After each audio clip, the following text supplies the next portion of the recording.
Hello and welcome to another episode of Laptop Retrospective, and today I have a really cool customer here.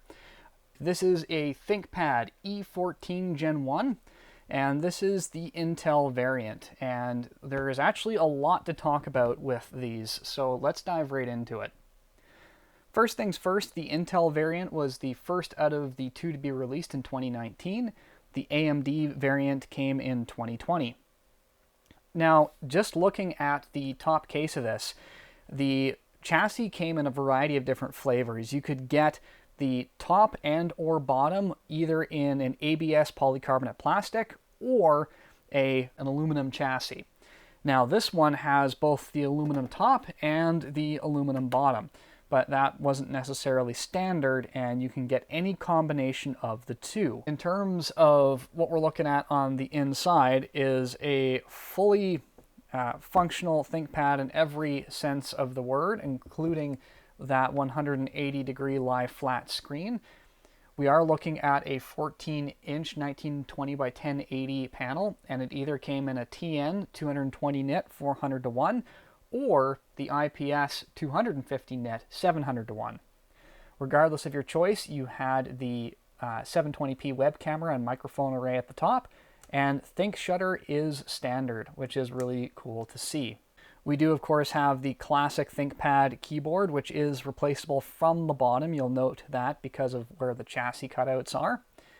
We also have some Harman Kardon audio, of course, going in there. We have a very subtle click on the trackpad, as well as buttons, and of course the iconic track point. We can tell down here from our badge that we are dealing with 10th generation Intel, and this was either an i3, an i5, or two i7s, and I'll put those up on the screen for you. And probably one of the more disappointing aspects of the machine is that there was one RAM slot on the inside for your upgrades. Now, from the factory, the max you could get was 16 gigs of DDR4 266 megahertz. However, many reviews at the time were able to swap out that 16 for a 32 gig stick, because that was the largest stick available. In terms of GPUs, you're running Intel UHD graphics, or either an AMD Radeon 625 or RX 640, and both of those came in 2 gigabyte flavors.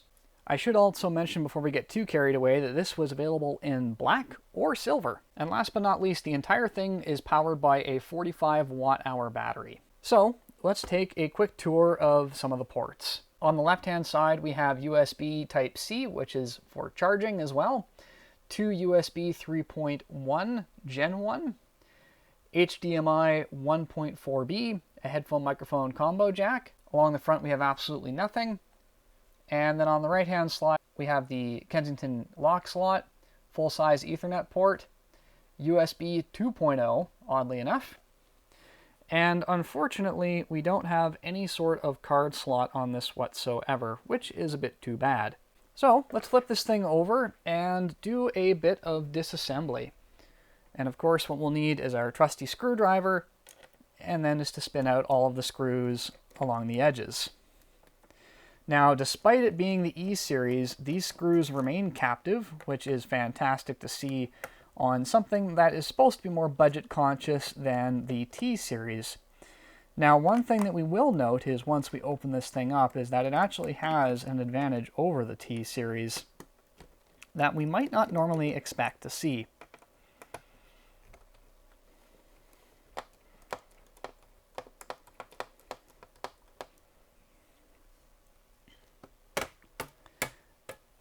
All right, that is crazy easy to open. Wow. All right, so here is what we have to look at. A lot of integrated components.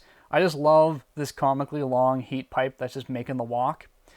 You can tell that this is where a GPU would also sit and be kind of held down. We do have our single RAM slot right there. We do have our battery over here. And we actually have a SSD hidden under this thermal pad right here, which is our primary drive. And that is, of course, NVMe capable. What we also have going on over here, which is not currently equipped, is actually a 2.5-inch caddy. Yes, you can have 2 drives in this thing, which is the key advantage that this thing has over the T series at the time, which is only capable of doing the 1. So this was attractive for a lot of different reasons because, you know, you don't have 2 RAM slots, of course, but most of these CPUs and boards were maxing out at 32 anyway, so you throw 16 in from the factory, you're happy with that. If you need more, you move up to 32, but at great expense, of course. We do have a socketed Wi-Fi card, which is also a benefit because during this generation there were some machines where the Wi-Fi card was not actually socketed, it was soldered to the board. So you've got lots of room to upgrade for RAM, a decent sized battery, a socketed Wi-Fi card, NVMe 2280, and then of course if you really wanted to add it as well, you could do another 2.5-inch SSD for additional storage. So there's actually an awful lot to like in what was often considered and written off as a budget device. And that's one of the reasons why you see more and more people actually considering very seriously the E series. Usually it was T series or nothing else. And I think the E series is, over time, very much become a contender for the business laptop for anybody. Let's go ahead and throw our cover back on and do a little bit of boot test. I have to say, I really appreciate how easy that is to take apart.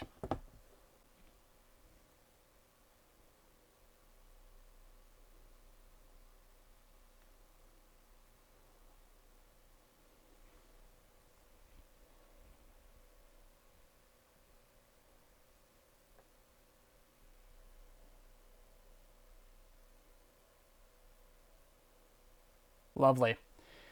And of course we do have a backlit keyboard on this model, and do keep in mind that the backlit keyboard was an option. It's not something that comes with every single one of these machines, so you just want to be aware of that when you're hunting for these things used. You want to make sure that pictogram is well and good in place on the spacebar to make sure that you actually have it. So this is the i5 variant, and it would be maxed out at 16 gigs of RAM already. However, we know from testing reports that 32 is potentially possible. Probably one of the coolest things about these is that the price on them ranges between 300 to 500 Canadian dollars. And if you're in the price range to buy a laptop, even some of the cheapest ones out there, 300 to 500 Canadian dollars is a lot of value to get in a machine like this. So if you are kind of strapped for cash, but you want something very modern, but with some room to upgrade, or maybe it's got some upgrades already with it, the E14 Gen 1, whether you're getting the Intel one or the AMD variant, are both really good value for money, and they're really easy to recommend if a T series isn't in your area or is not really within your budget, or you really want those 2 drives. At any rate, ladies and gentlemen, I hope that you found this information useful as you continue your search for buying a laptop. Maybe the E14 Gen 1 will be what you end up with. The ones that have the aluminum top and bottom case are definitely going to be the ones that I would recommend just because of that extra durability. Even though it might wear a little interestingly, like I do have some paint coming off the corners in a few areas. But here's the thing, you're buying a ThinkPad, and ThinkPads are allowed to look a little rough. The idea of them having to be perfect and pristine is nothing in compared to some good old battle scars from being the road warrior that they are. At any rate, ladies and gentlemen, I hope you've enjoyed the look at this fantastic laptop in terms of value for money. 10th generation CPUs for Intel, no slouch on the AMD side, lots of room to upgrade, lots of storage, and good value for money. I hope you've enjoyed the video. If you have your own experiences with the E14 line, I'd love to hear about them in the comment section down below. And as always, please like the video, share, subscribe, and hit that notification bell so the next time I get to feature a cool laptop like this, you'll be the first to know about it. Thank you so much, and I'll see you next time.